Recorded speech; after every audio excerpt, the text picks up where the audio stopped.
KNR news కి స్వాగతం. వార్తల ముందుగా ముఖ్యాంశాలు. ప్రశాంత వాతావరణంలో ఎన్నికలే తమ లక్ష్యం. డీఎస్పీ లతా కుమారి, సిఐ శేఖర్ బాబు, ఎస్ఐ సతీష్ కుమార్ వెల్లడి.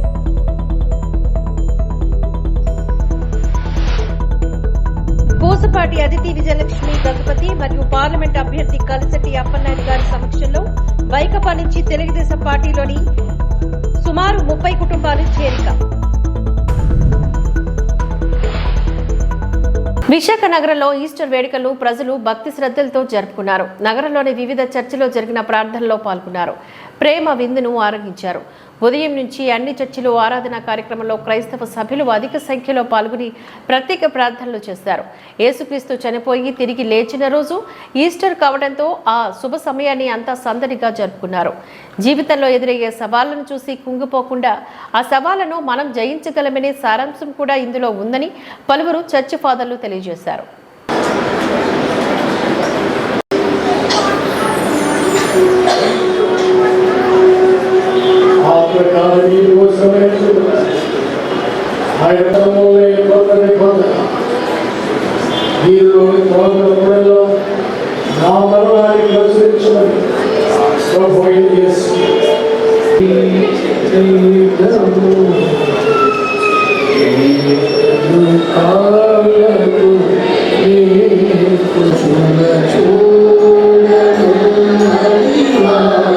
తెలుగుదేశం పార్టీపైన కావాలనే సీఎం జగన్ రెడ్డి తప్పుడు ప్రచారం చేస్తున్నాడని విశాఖ జిల్లా తెలుగుదేశం పార్టీ అధ్యక్షుడు గండి బాబ్జీ అన్నారు.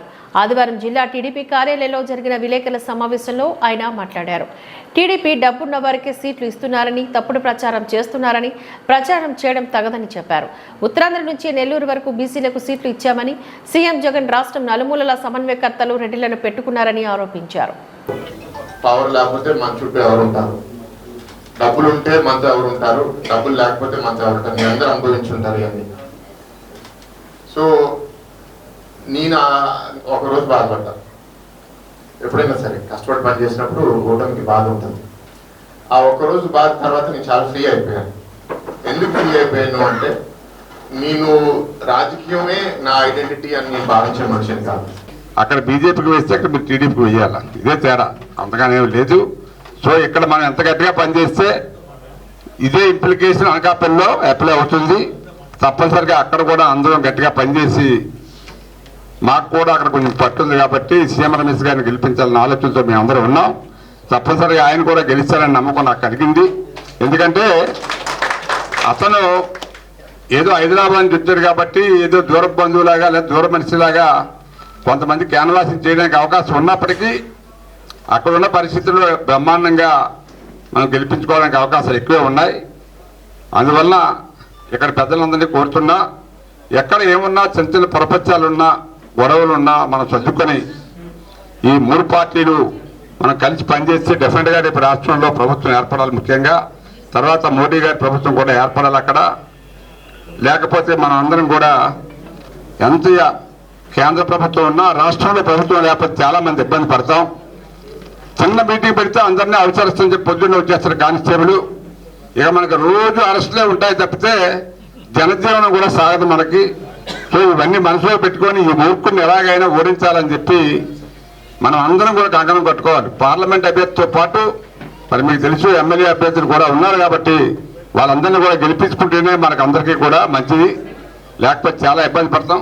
ఇంకా చాలా విషయాలు ఉన్నాయి, ఇవన్నీ అక్కర్లేదు, మీ అందరికీ తెలిసిన వాళ్ళే. సో ఇప్పుడు ముఖ్యంగా మరి మేము కూడా నా తరఫున పార్టీ తరఫున కోరుతున్నాం, ఇక్కడ మిత్రుల్ని పెద్దలని అందరినీ కూడా మా భర్త గారిని ఆదరించి మీరందరూ కూడా పార్లమెంట్ పంపిస్తారని కోరుకుంటూ సెలవు తీసుకుంటాను.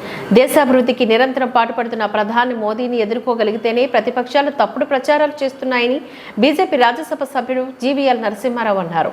ఆదివారం విశాఖ తన క్యాంపు కార్యాలయంలో ఏర్పాటు చేసిన మీడియా సమావేశంలో ఆయన మాట్లాడారు. ఎన్డీఏ కూటమి మద్దతుతో వచ్చే ఎన్నికల్లో 400 స్థానాల్లో బీజేపీ గెలుస్తుందంటూ ధీమా వ్యక్తం చేశారు. బీజేపీకి వ్యతిరేకంగా ఏర్పడిన కూటమి పూర్తిగా చతికిలపడిందని, దేశంలో మరోసారి మోడీ సర్కార్ అనే నినాదం అన్ని వర్గాల ప్రజలను ఓట్లు అభ్యర్థిస్తున్నామని అన్నారు. ఈ కార్యక్రమంలో బీజేపీ గాజువాక ఇన్ఛార్జ్ కరణం రెడ్డి నరసింగరావుతో పాటుగా పలువురు బీజేపీ నాయకులు పాల్గొన్నారు.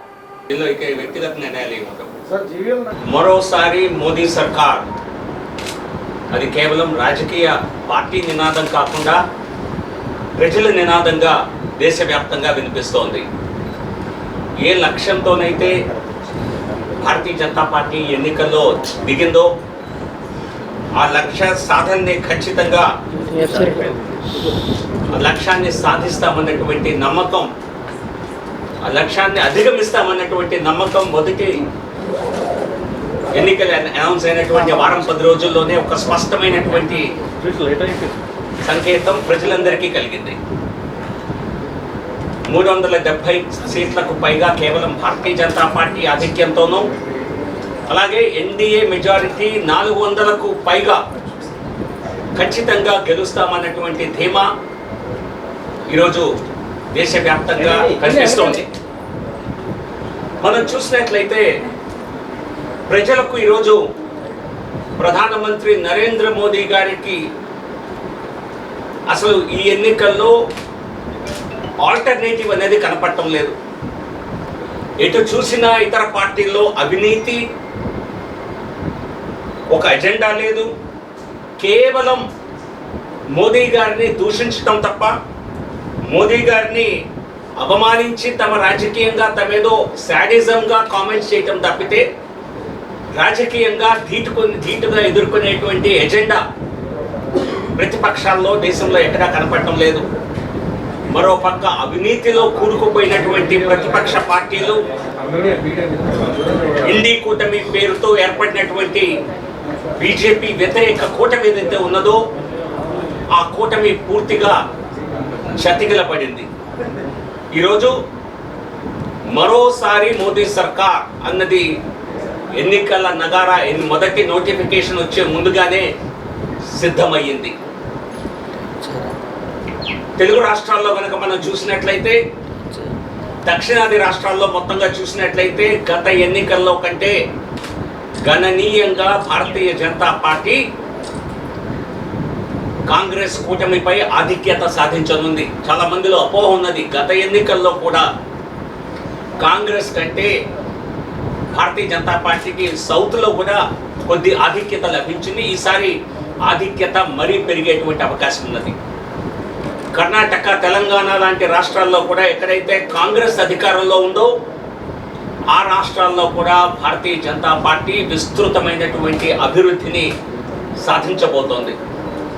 కర్ణాటకలో ఖచ్చితంగా గత పర్ఫార్మెన్స్ని రిపీట్ చేయటమే కాకుండా 25 సీట్లు గత ఎన్నికల్లో గెలుచుకోవడం జరిగింది. మరొకటి ఇందుకు ఒక సపోర్ట్ చేయటం జరిగింది సుమలత గారిని. 26 సీట్లు ఈసారి 28కి 28 గెలిచేలా అక్కడ స్థానిక పరిస్థితులు కర్ణాటకలో ఉన్నాయి. ఎందుకంటే కాంగ్రెస్ ప్రభుత్వంని చూసినటువంటి కర్ణాటక ప్రజలు పూర్తిగా విసిగిపోయి 100కి 100% కాంగ్రెస్, భారతీయ జనతా పార్టీ వైపు వారు మళ్ళీ మొగ్గు చూపుతున్నారు.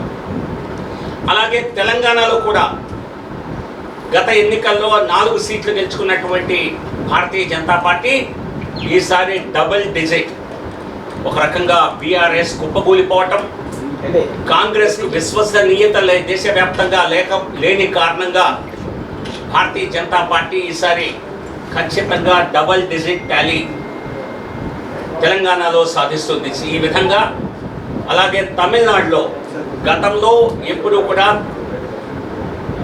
భారతీయ జనతా పార్టీ కూటమిలో ఒక చిన్న భాగస్వామిగా కనిపించేది. అది ఈసారి ఎన్నికల్లో డిఎంకే కూటమికి ప్రధాన ప్రతిపక్షంగా, ప్రధానమైనటువంటి పోటీదారుగా ఈరోజు భారతీయ జనతా పార్టీ ఏర్పరిచినటువంటి కూటమి తమిళనాడులో ఈరోజు డెవలప్ అయ్యింది. కేరళలో కూడా మొట్టమొదటిసారి భారతీయ జనతా పార్టీ సీట్లు గెలవబోతోంది అన్నది మేము చెప్పటమే కాదు, అన్ని సర్వేలు కూడా చూపిస్తున్నాయి. వాలంటీర్లపైన చంద్రబాబు కుట్ర చేసి పేదలకు పెన్షన్లు అందకుండా చేశారని రాష్ట్ర విద్యాశాఖ మంత్రి బొత్స సత్యనారాయణ ఆగ్రహాన్ని వ్యక్తం చేశారు.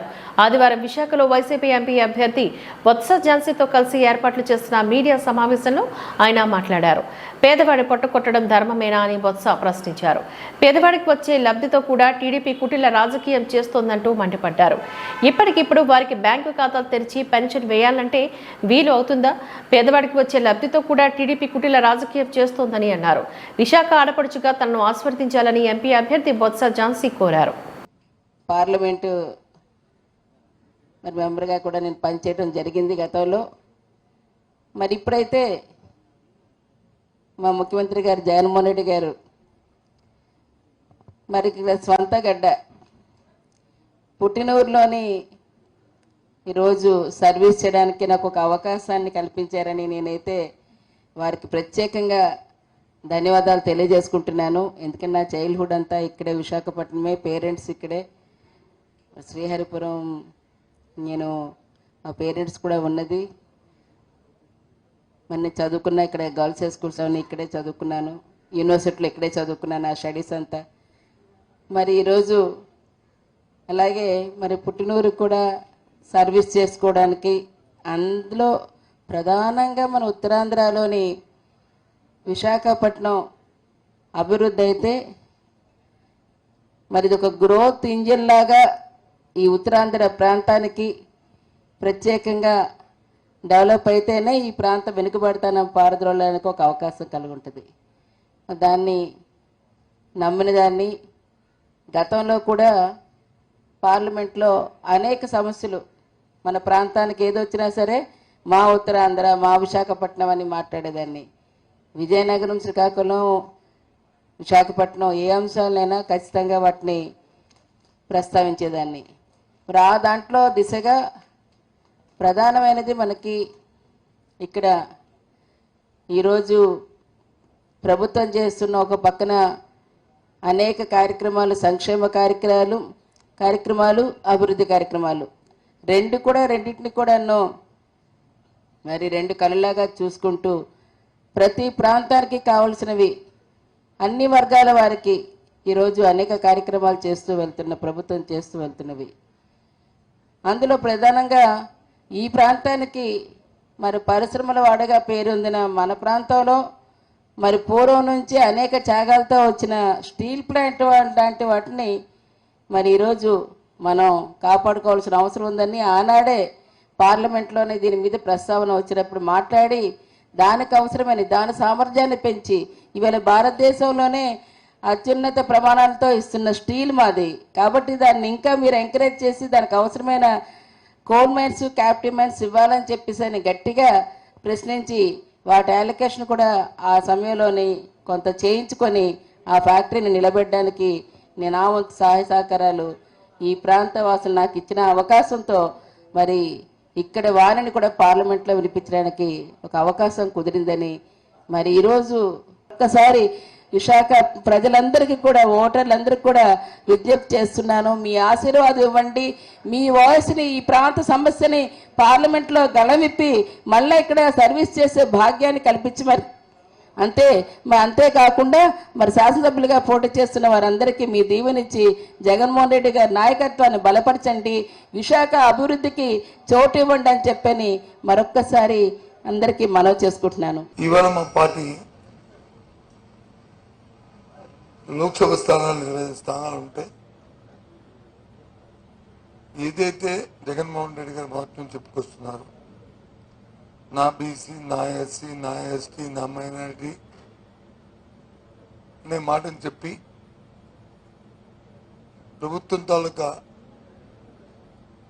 ఏ కార్యక్రమాలు ఉన్నా సరే ప్రత్యేకమైన స్థానాన్ని వాళ్ళకి ఇచ్చి గత 5 సంవత్సరాల పరిపాలన వాళ్ళు భాగస్వాములు చేయడమే కాకుండా ఇవాళ మళ్ళీ 5 సంవత్సరాలు అయిన తర్వాత ఎన్నికలు వచ్చినప్పుడు కూడా వాళ్ళకి పెద్దపీట నేయడం అనేది చెప్పిన మాట నిలబెట్టుకుంటాను, మాట ఇస్తే మనం తిప్పని చెప్పిన ఏదైతే ఉందో దాన్ని సార్థకత చేసుకున్నారు జగన్మోహన్ రెడ్డి గారు. ఆ నేపథ్యంలో చూస్తే తెలుగుదేశం పార్టీ మేము బీసీల కోసమే పుట్టింది పార్టీ అనుకున్న పార్టీ మాటలకే తప్ప చేతల్లో ఏమీ లేదనేది తేటతెల్లమవుతుంది. ఈ ఎన్నికల్లో ఇచ్చిన అభ్యర్థుల్ని మనం ఒకసారి బేరీజ్ వేసుకుంటే మనకు తెలుస్తుంది. సోషల్ ఇండియా, సామాజిక న్యాయం ఏ రోజైతే ఈ రాష్ట్రంలో వైఎస్ఆర్సీ పార్టీ సామాజిక పదయాత్రని కార్యక్రమాలు చేస్తూ ప్రారంభించామో అప్పటి నుంచే రోజు రోజుకి వాళ్ళ మీద ప్రత్యేకంగా వాళ్ళని గుండెల్లో పెట్టుకుంటూ జగన్మోహన్ రెడ్డి గారు చేస్తున్న కార్యక్రమం.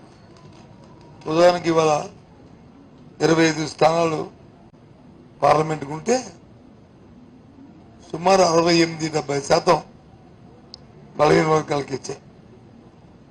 ఎస్సీ, ఎస్టీ, బీసీ, మైనారిటీ వాళ్ళకి ఇచ్చాయి.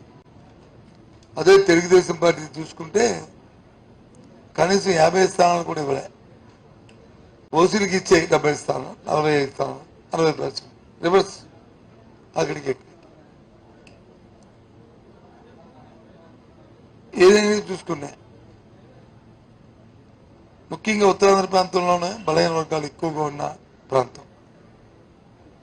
ఇక్కడ చూసుకున్నా సరే అన్ని స్థానాలు కూడా ఉన్న 4 స్థానాలని ఒక ఎస్సీ స్థానం తీస్తే మిగతా 4 స్థానాలని అందరినీ బలహీన వర్గాలకి ఇస్తారు. వచ్చే ఎన్నికల్లో గాజువాకలో వైసీపీ జెండాను ఎగరవేయాలనే లక్ష్యంగా వైసీపీ అభ్యర్థి గుడివాడ అమర్నాథ్ అడుగులు వేస్తున్నారు. ఓవైపు క్యాడర్ను సమాయత్తం చేస్తూనే మరోవైపు పార్టీకి విధేయులుగా ఉన్న వారందరినీ ఒకే తాటిపైకి తెచ్చేందుకు చేస్తున్న ప్రయత్నాలు ఫలిస్తున్నాయి. తాజాగా గాజువాక సమీపం వడ్లపూడి ప్రాంతానికి చెందిన సీనియర్ వైసీపీ నాయకుడు ఇల్లపు రాము నివాసానికి మంత్రి అమర్నాథ్ వెళ్లారు. ఆయన అనుచరులు మిత్రులతో సమావేశమయ్యారు. పార్టీ అధికారంలోకి రావాలంటే సమర్థులంతా కలిసి రావాలని పిలుపునిచ్చారు. విశాఖ స్టీల్ ప్లాంట్ ప్రైవేటు పరం కాకుండా తొలి నుంచి వైసీపీ పోరాటం సాగిస్తోందని చెప్పారు. ఇల్లపు రాము ఈ సందర్భంగా మాట్లాడుతూ అమర్నాథ్ విజయం గాజువాక ప్రాంతానికి ఎంతో అవసరమని అన్నారు. మళ్లీ ఆయన మంత్రిగా చూడాలన్న ఆలోచనతోనే పార్టీలో పనిచేయాలని నిర్ణయించుకున్నట్లుగా తెలిపారు. వడ్లపూడి ప్రాంతంలో ఏ ఒక్క ఓటు వృధా కాకుండా కష్టించి పనిచేస్తామని రాము తెలిపారు. గాజువాక నియోజకవర్గం 87వ వార్డులో ఇల్లపురాము అనే నేను 4 సంవత్సరాల నుంచి అంటే మేము వైసీపీయే, కాకపోతే కొంతకాలం స్తబ్దతగా ఉన్నాం. మళ్ళీ గాజువాక నియోజకవర్గం అసెంబ్లీ అభ్యర్థిగా గుడివాడ అమర్నాథ్ గారికి సీట్ ఇచ్చారు. ఆ క్రమంలో ఆయన అలాగా అందరినీ కలిసే ఉద్దేశంలో ఈరోజు మా ఇంటికి రావడం జరిగింది. దీని ద్వారా ఈ రోజు నుంచి మేము చురుగ్గా పాల్గొనడానికి నిర్ణయం తీసుకున్నాం. మేము మా టీం మొత్తం, మా ఫ్రెండ్స్, కార్యకర్తలు, లీడర్స్ అందరు గారి పూర్తిగా చేద్దామని నిర్ణయం తీసుకుంటూ మళ్ళీ గాజువాక అసెంబ్లీ నుంచి అమర్ గారిని గెలిపించి ఎమ్మెల్యే చేసి తద్వారా తర్వాత ఆయన మళ్ళీ మంత్రి పదవి చేపట్టేలాగా, మంత్రి అయ్యేలాగా కృషి చేయాలని, మేమందరం కలిసి పనిచేయాలని ఇంటింటికి వెళ్ళి డోర్ టు డోర్ ప్రచారం అది చేస్తూ ఆయన్ని గెలిపించి మళ్ళీ మంత్రిగా గాజువాకలో నిలబెడదామని ఆశయంతో మేము ముందుకు వెళ్తున్నాం. జగన్మోహన్ రెడ్డి గారు ప్రతి ఇంటికి అనేక రకమైన పథకాలు ఇచ్చారు. ఆయన ఏం చెప్తున్నారంటే, పథకం అంది మీకు మేలు జరిగింది అనుకుంటేనే వైసీపీకి ఓటేయండి, లేదంటే వద్దని అడుగుతున్నారంటే పని చేశారనే నమ్మకం ఉంది కనుకే ఆయన విధంగా క్యాంపెయిన్ చేస్తున్నారు. ప్రతి ఇంటికి పథకాలు అందే కనుక, అనేక సంక్షేమ పథకాలు అందే కనుక మరి అందరూ కూడా ఓటేసి ఆయన్ని కూడా ముఖ్యమంత్రిగా మనం చూద్దామనే ఉద్దేశంతో అందరూ కలిసికట్టుగా పనిచేయాలని కోరుకుంటున్నాం. వైసీపీ అభ్యర్థులు గెలిపే లక్ష్యంగా పనిచేస్తానని ఆ పార్టీ రాష్ట్ర కార్యదర్శిగా నియమితులైన సీనియర్ వైకాపా నాయకులు భూపతిరాజు, శ్రీనివాసరాజు తెలిపారు. జీవీఎంసీ 73వ వార్డు కార్పొరేటర్ భూపతిరాజు సుజాతతో కలిసి ఆయన వార్డు కార్యాలయంలో మీడియా సమావేశంలో మాట్లాడారు. ప్రతిపక్షాలు ఎన్ని కుయుక్తులు పనినా ఈ ఎన్నికల్లో వైసీపీ విజయాన్ని ఎవరూ ఆపలేరని అన్నారు. అన్ని నియోజకవర్గాల్లో పార్టీ అభ్యర్థుల విజయానికే చిత్తశుద్ధితో కృషి చేస్తానని చెప్పారు. గాజువాకలో మంత్రి అమర్నాథ్ గెలుపు తథ్యమని అన్నారు. పనిచేసే వారికి పదవులు వెతుక్కుంటూ వస్తాయనడానికి తనకు లభించిన పదవే నిదర్శనమని అన్నారు. రాష్ట్ర వైఎస్ఆర్ కాంగ్రెస్ పార్టీ అధ్యక్షులు గౌరవ ముఖ్యమంత్రి వర్యులు జగన్మోహన్ రెడ్డి గారు నన్ను వైఎస్ఆర్ కాంగ్రెస్ పార్టీ రాష్ట్ర కార్యదర్శిగా నియమించినందుకు ముందుగా వారికి హృదయపూర్వకమైనటువంటి ధన్యవాదాలు తెలియజేస్తా ఉన్నాను.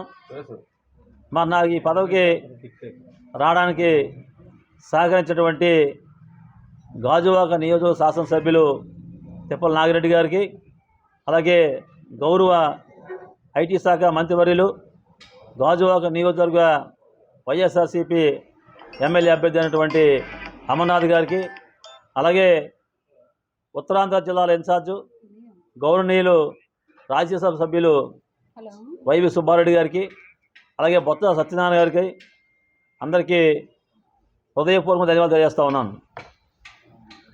మరి మీకు తెలుసు, వైఎస్ఆర్ కాంగ్రెస్ పార్టీ స్థాపించిన నుండి ఇక్కడ గాజువాకలో నాగిరెడ్డి గారి నాయకత్వంలో వైఎస్ఆర్ కాంగ్రెస్ పార్టీకి మరి విశాఖపట్నంలో పార్టీ బలోపేతానికి మరి కృషి చేయడం జరిగింది. మరి మొట్టమొదటిసారిగా ఆ రోజు నన్ను విశాఖపట్నానికి మొట్టమొదటిగా మరి సేవాదళ అధ్యక్షుడిగా ఆ రోజు నియమించడం, తదుపరి 2014 ఎన్నికల ముందు సెంట్రల్ కమిటీలో మరి సిఈసి మెంబర్గా నన్ను గుర్తించి ఆ రోజు పదవడం జరిగింది. మరి ఆ రోజు ఈరోజు వరకు ఎప్పుడు కూడా పార్టీకి విధేయుడిగా ఉంటూ పార్టీ అభివృద్ధి కోసం మరి నిరంతరం కృషి చేశాం. మరి మీకు తెలుసు, మొన్న జరిగినటువంటి జీఎంసీ ఎన్నికల్లో మరి ఈ వార్డు మహిళ అవ్వడం వల్ల మరి నా భార్యకి సుజాతకి వార్డు కార్పొరేటర్కి ఇవ్వడం, ఒక మంచి మెజార్టీతో గెలవడం, ఆవిడ ఈరోజు స్టాండింగ్ కమిటీ మెంబర్గా ఉండడం కూడా చాలా సంతోషకరమైన విషయం. ఏదైనప్పటికీ కూడా ఈరోజు ఈ యొక్క 13 సంవత్సరాల కాలం నేను పార్టీకి చేసిన సేవలను గుర్తించి మరి ఈరోజు జగన్మోహన్ రెడ్డి గారు మరలా నన్ను రాష్ట్ర కార్యదర్శిగా నియమించడం అనేది చాలా సంతోషకరమైన విషయం. రానున్న రోజుల్లో వైఎస్ఆర్ కాంగ్రెస్ పార్టీని మరింత బలోపేతం చేయడం కోసం నా సాయశక్తులా కృషి చేస్తానని తెలియజేస్తూ ఉన్నాను. అంతేకాకుండా గాజువాక నియోజకవర్గంలో వైఎస్ఆర్సీపీ అభ్యర్థి అయినటువంటి గుడివాడ అమర్నాథ్ విజయానికి ఎల్లవేళలా కృషి చేస్తూ వారి గెలుపు కోసం కృషి చేస్తానని చెప్పి తెలియజేస్తూ నాకు సహకరించినటువంటి ఈ పెద్దలందరికీ కూడా హృదయపూర్వక ధన్యవాదాలు తెలియజేస్తా ఉన్నాను. Thank you. భగవాన్ శ్రీ సత్యసాయిబాబా 99వ జన్మదిన వేడుకల సందర్భంగా ఉక్కు నగరం శ్రీ సత్యసాయి సేవా సమితి ఆధ్వర్యంలో జేసీఐ సహకారంతో మెగా రక్తదాన శిబిరాన్ని నిర్వహించారు. శిబిరాన్ని blast furnace department head general manager Uddam Nag ప్రారంభించారు. ఈ సందర్భంగా ఆయన మాట్లాడుతూ సమాజ సేవలో నిస్వార్థంగా సేవ చేస్తున్న శ్రీ సత్యసాయి భక్తులు ధన్యజీవులని కొనియాడారు. ప్రతి ఒక్క వ్యక్తి తన వ్యక్తిగత జీవితంలో గాని వృత్తిలో గాని నిజాయితీగా ఉండాలని పిలుపునిచ్చారు. శిబిరంలోని దేశపాత్ర పాలనకి చెందిన అట్లూరి శేషగిరిరావు 60వసారి రక్తదానం చేయడం అందరిలో ప్రేరణ నింపింది. సమితి convener G Ramakrishna, Karri Srinivas, RA Naidu, KSN Raju, సేవాదళ youth coordinator Prakash, Ramachandra, Anand, JCI vice president Ravikumar తదితరులు పాల్గొన్నారు.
Earlier said somebody, I am not like that. I am a very small person, very humble person. I try to be honest to my own self. I try to be honest to God. That's all. Thank you for calling me. I hope all of you will be very much successful in the future endeavor of this temple and all the activities. I will be always here for supporting this activity. Thank you. Thank you, sir. Thank you so much for your kind explanation.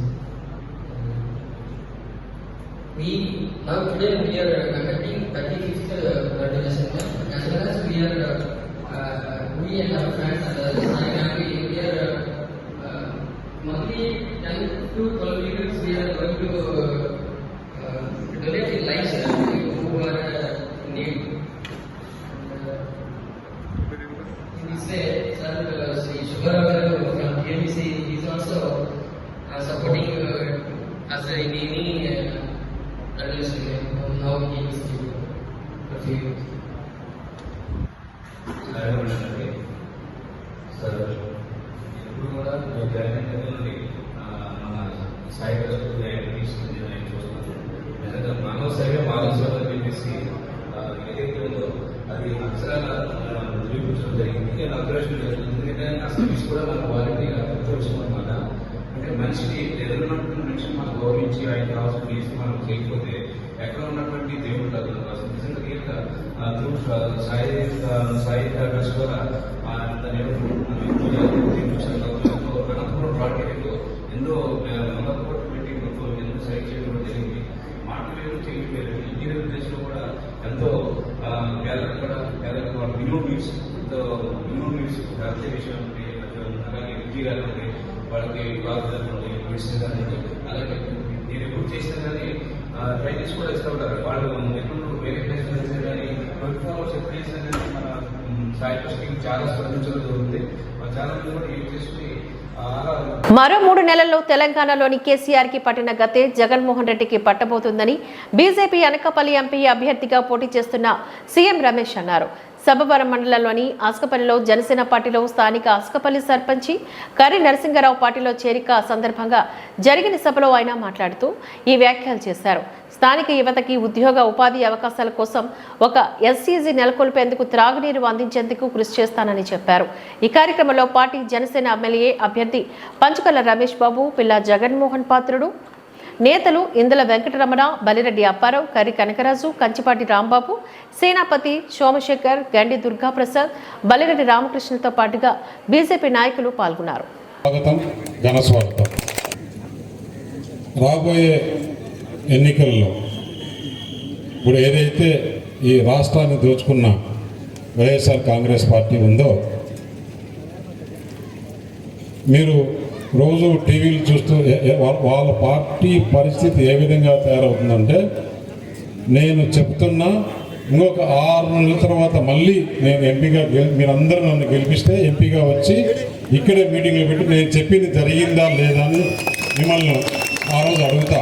పండితులు వేమిరెడ్డి ప్రభాకర్ రెడ్డి అయితేనేమి, లావు కృష్ణదేవరాలు అయితేనేమి, మాగుంట శ్రీనివాసరెడ్డి అయితేనేమి, మన బాలశౌరి అయితేనేమి, ఇలా చెప్పుకుంటూ పోతే చాలామంది నాయకులు వెళ్ళిపోతున్నారు. మనం రోజు టీవీలో చూస్తున్నాం. టీఆర్ఎస్, బీఆర్ఎస్, కేసీఆర్ పార్టీ ఏమైంది ఇవాళ అంటే 3 నెలల్లో పార్టీ మొత్తం క్లోజ్ కదా. అదే పరిస్థితి ఆంధ్రప్రదేశ్లో జగన్మోహన్ రెడ్డికి జరగబోతుంది. 4-5 నెలల తర్వాత ఎలక్షన్లు అయిపోయిన తర్వాత నేను మళ్ళీ ఈ సబ్బవరం మండలము ఇక్కడ అన్న అడ్డ విలేజ్కి వచ్చి నేను చెప్పింది జరిగిందా లేదా అని మిమ్మల్ని అడుగుతా. నేను అధికారులకు ఒకటే చెప్తున్నా, కోర్టు ఆర్డర్ వచ్చిందని చెప్పేసి ఈ ప్రభుత్వంతో మిలాఖత్ అయి జగన్మోహన్ రెడ్డితో మిలాఖత్, ఎందుకంటే వారు ప్రజల మన్నన పోయింది. ఏదో ఒక విధంగా ప్రతిపక్షాల పైన నెపం వేయాలని, పెన్షన్ లేట్ చేయాలని చూస్తున్నారు. ఈ వార్తలు ఇంతటితో సమాప్తం. నమస్కారం.